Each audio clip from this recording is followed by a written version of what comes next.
que c'est un débat, il va être contradictoire. Moi, j'ai pas aimé le film du tout. J'ai assisté à beaucoup de grèves de la faim dans des églises et j'ai trouvé que c'était bourré de clichés, que ça m'a pas parlé du tout. Ça ne ressemblait pas du tout à l'expérience que moi j'ai pu avoir dans ce que j'ai vécu quand j'ai accompagné des gens en grève de la faim. Et explique un peu, parce que c'est vite dit, mais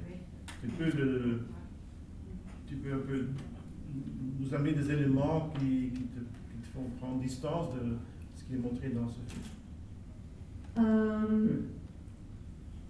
Je sais pas, par exemple, l'idée que à l'arrière d'un night shop indien, il y a des gens qui payent 1 000 € chacun pour pouvoir être sur la liste. Ça laisserait sous-entendre que ces gens ont quand même plein d'argent. Ça me semble complètement pas possible. Tu n'as pas connu cette réalité. Le truc des 5 €, de 20 € pour participer aux frais, oui, mais des sommes pareilles, ça me semble complètement ahurissant.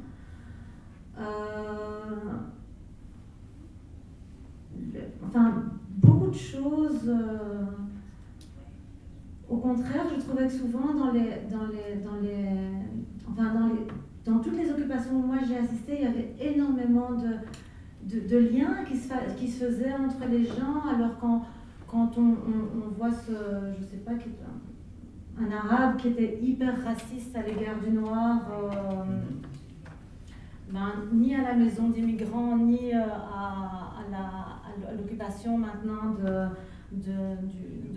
Léopold II, on a assisté à ça. Donc je trouvais que c'était fort. Et je ne dis pas qu'il n'y a pas de racisme en général, mais justement, le fait d'être dans une même lutte, ça diminue le racisme.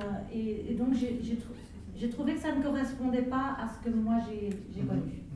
Et toi, Mamadou? Bon, moi j'ai suivi le film un petit peu. C'est vrai que je ne cautionne pas la grève de la faim. Quand on arrive à entamer une grève de la faim, peut-être je dirais que c'est la dernière des solutions pour un sans-papier. Mais moi je ne cautionne pas la grève de la faim. Et ensuite aussi, dans le film, je voyais que ce n'est pas une question de dire que les sans-papiers ne pouvaient pas, c'est de dire que, surtout par rapport à la somme, dire que les sans-papiers retiraient de la somme avec cette famille qui avait des enfants et tout, et qu'ils ne pouvaient rien faire pour cette famille, c'était des mensonges et tout. C'est-à-dire, c'est essayer de nous faire retomber encore dans cette affaire de profiter. Peut-être, je dirais, il y a certains qui diront que c'est des profiteurs, c'est des personnes qui ne sont pas honnêtes, comme à chaque fois qu'on le dit, criminaliser, stigmatiser, peut-être dans ce sens. Sinon, je pense que ça fait partie aussi des dernières solutions des sans-papiers, la grève de la faim. Voilà. Oui. Et il touche au réel, le film? Je sais pas. Au réel, bon, oui, un petit peu. Avec l'actrice, la Tunisienne, on était ensemble, je pense, dans un centre fermé, dans un centre ouvert ici au sud du pays. Oui. On était ensemble avec elle dans un centre.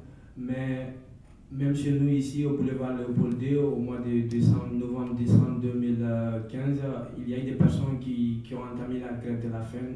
Nous avons même reçu la visite du directeur de l'Office des étrangers, mais je pense que c'est pas, je dirais pas les grèves de faim, ça passe pas comme ça en tant que tel. C'est vrai qu'il y aura toujours des leaders, il y a des leaders qui donnent des trucs à l'intérieur, mais c'est pas en tant que tel comme on le fait savoir dans le film. Mais peut-être c'est le réalisateur qui a pensé comme ça, je ne suis pas contre aussi.